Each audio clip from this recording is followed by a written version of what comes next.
اسلام آباد high court نے پیمرا کو ٹی وی چینلز کے خلاف تعدیبی کارروائی سے روک دیا۔ پیمرا اور سیکرٹری انفارمیشن کو نوٹس جاری، مزید سماعت 28 مئی تک ملتوی۔ دوسری جانب لاہور ہائی کورٹ نے پیمرا نوٹیفکیشن پر حکم امتناع کی فوری استدعا مسترد کر دی۔ اٹارنی جنرل عدالتی معاونت کے لیے طلب، لاہور ہائی کورٹ نے پیمرا کو نوٹس جاری کر کے جواب طلب کر لیا۔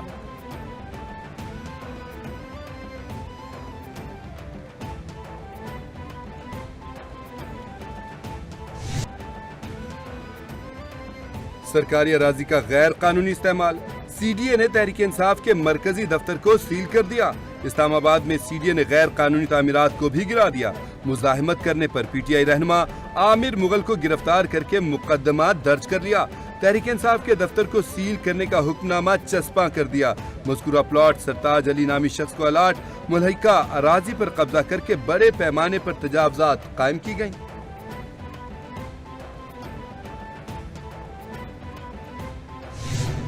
یہ کوئی طریقہ نہیں ہے کہ رات 12 بجے آپ آ جائیں، اور میں نے جب پہلی سٹیٹمنٹ یہاں دی جہاں سے انہوں نے ہمارے یہ شیڈ بیچ میں سے گرائے، فرنٹ والا سائڈ گرایا، گیٹ بلڈنگ کو انہوں نے سیل کر دیا۔ انشاءاللہ تعالی ہم لوگ عدالت کے ذریعے ان کا ضرور ان کا مقابلہ بھی کریں گے، عدالت کے ذریعے ان کے خلاف ہم لوگ ایکشن بھی کریں گے۔ کوئی نوٹس نہیں ملا، عدالت سے رجوع کریں گے، تحریک انصاف کا سی ڈی اے کا اقدام، عدالت سے رجوع کرنے کا اعلان۔ Chairman P T I barrister Gohar نے کہا کہ ہمارے پاس سیکریٹریٹ پر تجاوزات کے حوالے سے کبھی کوئی نوٹس نہیں آیا۔ سی ڈی اے اہلکاروں سے پوچھا کوئی آرڈر ہے تو دکھائیں، مگر وہ نہیں دکھا سکے۔ اپوزیشن لیڈر عمر ایوب نے سی ڈی اے آپریشن کا معاملہ قومی اسمبلی میں اٹھانے کا اعلان کر دیا۔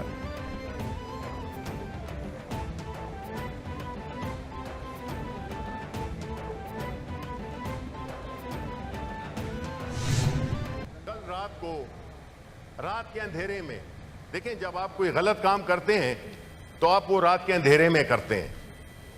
پاکستان تحریک انصاف کے سینٹرل آفس پہ جس طریقے سے اس کو گرایا گیا، وہاں پہ لوگوں پہ لاٹھی چارج کیا گیا، وہاں پہ ہمارے اسلام آباد چیپٹر کے جو پریزیڈنٹ ہیں ان کو، عامر مغل کو گرفتار کیا گیا۔ اس ملک کے جو 25 کروڑ عوام کی میجورٹی ہے، ان کے دلوں سے کا نام کی محبت کو آپ صاف نہیں کر سکتے۔ ملک میں فسطائیت کی لہر، حکومت اوچھے ہتھ کنڈے پر اتر آئی۔ ملک کے 25 کروڑ عوام کے دلوں سے بانی پی ٹی آئی کو نہیں نکال سکتے۔ کل رات کے اندھیرے میں پی ٹی آئی سینٹرل آفس کو گرا دیا گیا۔ سینٹرل آفس میں لوگوں پر لاٹھی چارج کیا گیا۔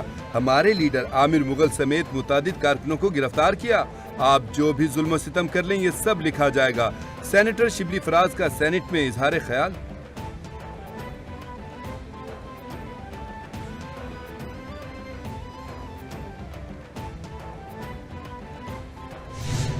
ایسی نوبت کیوں آئی ہے؟ تو انہوں نے کہا سر یہ 4 سال سے سلسلہ جاری تھا، اور فائنل اب آخری نوٹس انہیں سرو کیے بھی ہمیں وہ ٹائم گزر چکا تھا جو ہم نے ان کے 7 دن کا یا 14 دن کا ٹائم دے رکھا تھا، تو صرف اس کے بعد یہ کیا گیا۔ So this is a legal process. C D A نے شہر کا نظم و ضبط قانون کے مطابق رکھنا ہوتا ہے۔ پی ٹی آئی کو پہلا نوٹس 2020 میں دیا جب ان کی اپنی حکومت تھی۔ گزشتہ سال دوبارہ یاد دہانی کرائی گئی، 2 فلور بغیر نقشے کے بنا رکھے ہیں۔ 10 مئی 2024 کو پی ٹی آئی کو دفتر سے متعلق فائنل نوٹس دیا۔ چیئرمین سی ڈی اے سے بات کی، ایسی نوبت کیوں آئی؟ جواب دیا کہ 4 سال سے نوٹس دیے جا رہے ہیں۔ وفاقی وزیر قانون اعظم نذیر تارڑ کا سینٹ میں اظہار خیال۔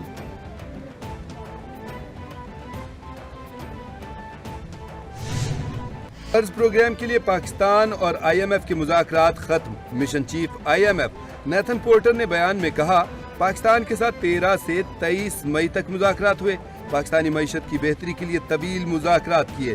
حکومت پاکستان آمدن بڑھانا چاہتی ہے۔ پاکستان میں سب سے منصفانہ ٹیکس وصولی چاہتے ہیں۔ مہنگائی کنٹرول کرنے کے لیے مانیٹری پالیسی استعمال کی جائے۔ پاکستان سے پالیسی مذاکرات جاری رہیں گے۔ وزیر اعظم شہباز شریف کی سفارتی محاذ پر بڑی کامیابی۔ متحدہ عرب امارات کے صدر کی پاکستان میں $10 ارب کی سرمایہ کاری کی یقین دہانی۔ ابوظہبی میں یو اے ای کے صدر شیخ محمد بن زائد ال نہیان سے ملاقات۔ سیاسی، اقتصادی اور دفاعی شعبوں میں تعاون پر گفتگو۔